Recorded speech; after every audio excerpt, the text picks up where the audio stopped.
Ravi Rathod child artist కొన్ని సినిమాలు చేసి ఫేమ్ అయినప్పటికీ కూడా మద్యం కారణంగా ఆయన జీవితాన్ని ఏ విధంగా చేతులారా నాశనం చేస్తున్నారనేది కూడా మనం చూడడం జరిగింది. దీనికి సంబంధించి కూడా రాఘవ లారెన్స్ గారు ఆయన్ని సంప్రదించి ఆయన్ని కలిసి ఆయనకు ఒక జీవితాన్ని ఇద్దాం అనుకున్నప్పటికీ కూడా ఆయన పారిపోయి మళ్ళీ హైదరాబాద్ రావడం జరిగింది.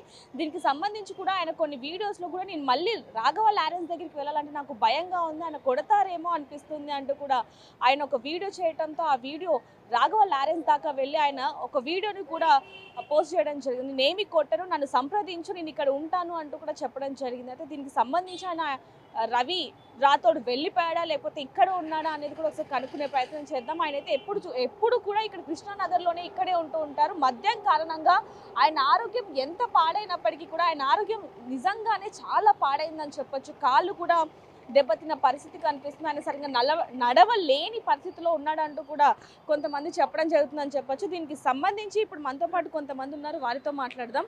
నమస్తే బాబాయ్. ఇక్కడ రవి రాథోడ్ గారు ఉంటారు కదా, ఆయన లారెన్స్ గారు తీసుకెళ్లారండి. మొన్న 4 రోజులు అవుతుందండి. ఆయనకి ఆరోగ్యం కూడా బాగోదు కదా. బాగోదండి. ఆయన శుభ్రంగా తీసుకెళ్ళాడు, శుభ్రంగా చూశాడు, చెన్నైలో దింపొచ్చాడు. 4 వెళ్ళాం. ఇక్కడ ఏం చేస్తూ ఉంటాడు అసలు? నేను సెట్ వర్క్ చేసేవాడు.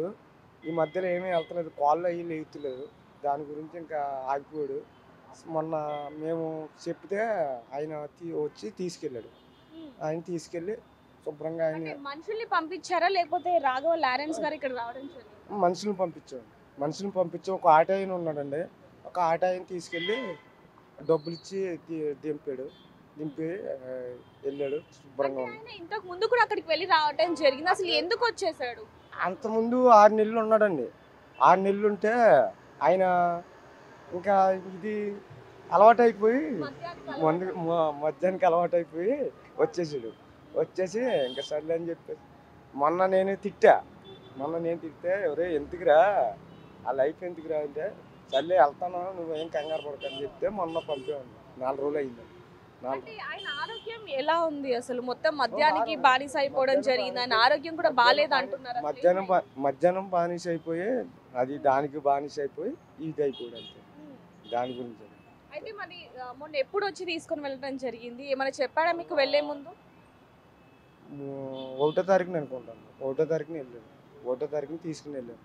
1వ తారీఖున మాకేం మాట అందరితో కలిసి అంతకుముందు ఆయన ఛత్రపతిలోను విలన్ ఉన్నాడు చూడండి, కాటరాజు.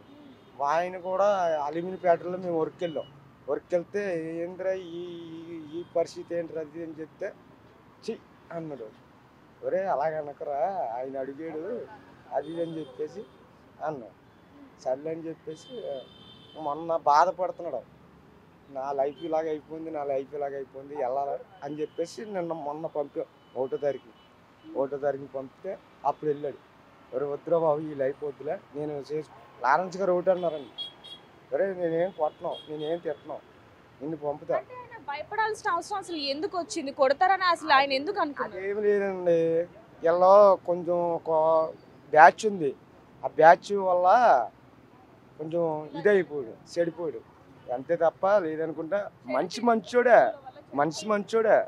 లేదంటే మనిషి మంచోడే, కాకపోతే ఇలా వల్లనే చెడిపోయాడు అంతే. వాళ్ళ కుటుంబం లేదు కదండి, వాళ్ళ తల్లి చనిపోయింది. వాళ్ళ అమ్మమ్మ అంటే వాళ్ళ నానమ్మ అంటే చాలా ఇష్టం. వాళ్ళ నానమ్మ చేర్పించింది. అక్కడ ఇది ఉండేదండి, ఇది చిన్నపిల్లలకి జరిపేదానికి అది ఉండేది. వాళ్ళు అందులో చేర్పించారు. స్టూడియో ఉండేది. స్టూడియో ఉంటే అందులో నేర్పిస్తే అప్పుడు లారెన్స్ చూసి అప్పుడు ఆయన ఓసారి కూడా ఇక్కడికి వచ్చాడు, అన్నపూర్ణ స్టూడియోకి వచ్చాడు. కారు వేసుకుని వచ్చి అడిగితే సర్లే అని చెప్పేసి అప్పుడు కూడా ఒరే వెళ్ళరా అంటే వెళ్ళలేదండి. మాట్లాడే ఏముంది, మామూలుగా మాట్లాడేవాడు అంతే అండి. మామూలుగా మాట్లాడేది. ఆయన జీవితం అంటే ఇంకో వెళ్ళాడు కదండి, కొలుక్కి వచ్చింది. ఒకవేళ ఆయన చూస్తాడు కదా, ఆయన మంచి చేస్తాడు కదా, వికలాంగులకి అన్ని మంచి చేస్తాడు. అక్కడ ఉంటాడు అక్కడ ఇక్కడికి వస్తే మేము ఊరుకోండి, అక్కడికే పంపించేస్తాం. థ్యాంక్స్. చూడొచ్చు రాఘవ లారెన్స్ గారు మాత్రం ఆయనకు మళ్ళీ ఇంకొక జీవితాన్ని ఇంకో ఛాన్స్ ఇస్తాను అంటూ కూడా తీసుకుని వెళ్ళడం జరిగింది. ముఖ్యంగా ఆయన స్నేహితులు కూడా ఆయన కోసం వెతుకుతున్న పరిస్థితి అని చెప్పొచ్చు. ఇప్పుడు మనతో పాటు కూడా రవి రాథోడ్ గారి స్నేహితులు అయితే మనతో పాటు ఉన్నారు. ఆయన్ని వెతుక్కుంటూ అయితే ఇక్కడికి రావడం జరిగింది. సో వాళ్ళతో కూడా మాట్లాడే ప్రయత్నం చేద్దాం. నమస్తే అండి. నమస్తే మేడం. ఎప్పటి నుంచి తెలుసు మీకు రవి రాథోడ్? నాకు ఒక 6-7 మంత్స్ నుండి తెలుసు మేడం. మంత్స్ 7 మంత్స్ నుండి తెలుసు. కాకపోతే ఏంటంటే నాకు అతను షేర్ చేయడం వల్ల, ఆయన ప్రాబ్లమ్స్ అన్ని షేర్ చేయడం వల్ల ఆయనకు సపోర్ట్ చేద్దాం అనుకున్నాను. నేను సపోర్ట్ చేద్దాం అనే సిచ్యువేషన్లో మొబైల్ తీసుకుందాం పా అని చెప్పేసి, నీకు అసలు నీ ప్రాబ్లం ఏంది, అసలు నువ్వు ఎందుకు అట్లా అవుతున్నావు, నీకు అంత టాలెంట్ ఉంది కదా, మంచి మంచి సినిమాలు చేసావు అని చెప్పేసి అంటే నా ప్రాబ్లం గురించి అడిగిండు ఆయన. నా ప్రాబ్లం గురించి అడిగి, నువ్వు మరి ఇన్ని సినిమాలు చేసావు కదా, మన పరిస్థితి కూడా అంతే, ఎంత న్యాయంగా ఉన్నా కూడా మనకు వర్కౌట్ కాదు అని చెప్పేసి నాకు కూడా పాజిటివ్గా చెప్పడము, నేను కూడా ఆయన్ని సపోర్ట్ చేయడం అనే ఆలోచనలో నేనున్నా.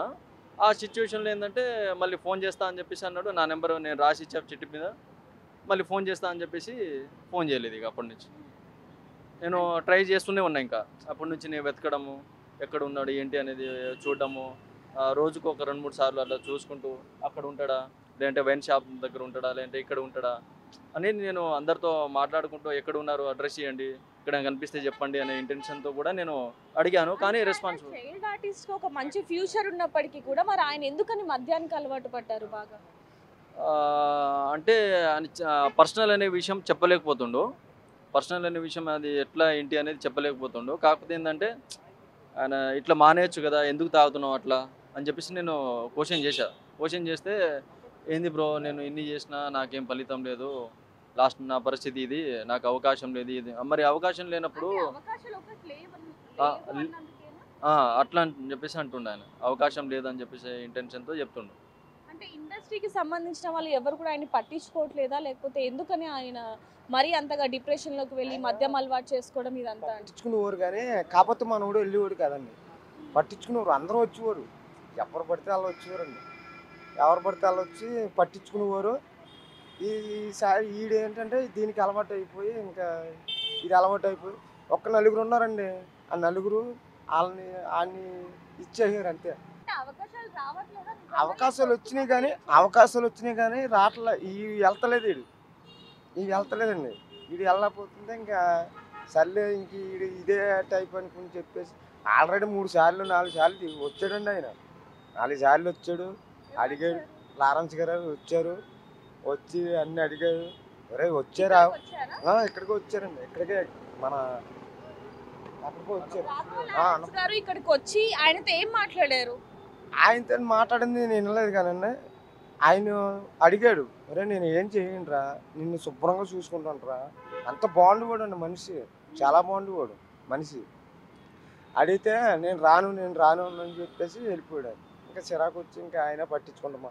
ఈసారి ఏంటంటే మొన్న ఆటో ఆయన తిప్పితే, ఒరే వెళ్ళరా, వెళ్ళి శుభ్రంగా చేసుకో, శుభ్రంగా ఉండు, ఎవరే నేనేం కొట్టను, నువ్వు రా, నువ్వు చెన్నై నీకు చేర్పిస్తా, నిన్ను శుభ్రంగా చూసుకుంటా అన్న, కొడుకులా చూసుకుంటాను రా అది ఇది అన్న. అప్పుడు వెళ్ళా, సర్లే అని చెప్పేసి మొన్న మేము 4 తిడితే అప్పుడు వెళ్ళాడండి. జీవితం బాగుపడుతుందండి. ఆయన ఇప్పుడు అక్కడికి వెళ్తే బాగుపడుతుందండి. లారెన్స్ గారు అంటే మనకి తెలుసు కాబట్టి, ఆయన శుభ్రంగా చూసుకుంటాడు కాబట్టి శుభ్రంగా చేస్తాడు. వికలాంగుల కంటే ఏం చేస్తాడు ఆయన ఏంటంటే చల్లగా ఉండాలి.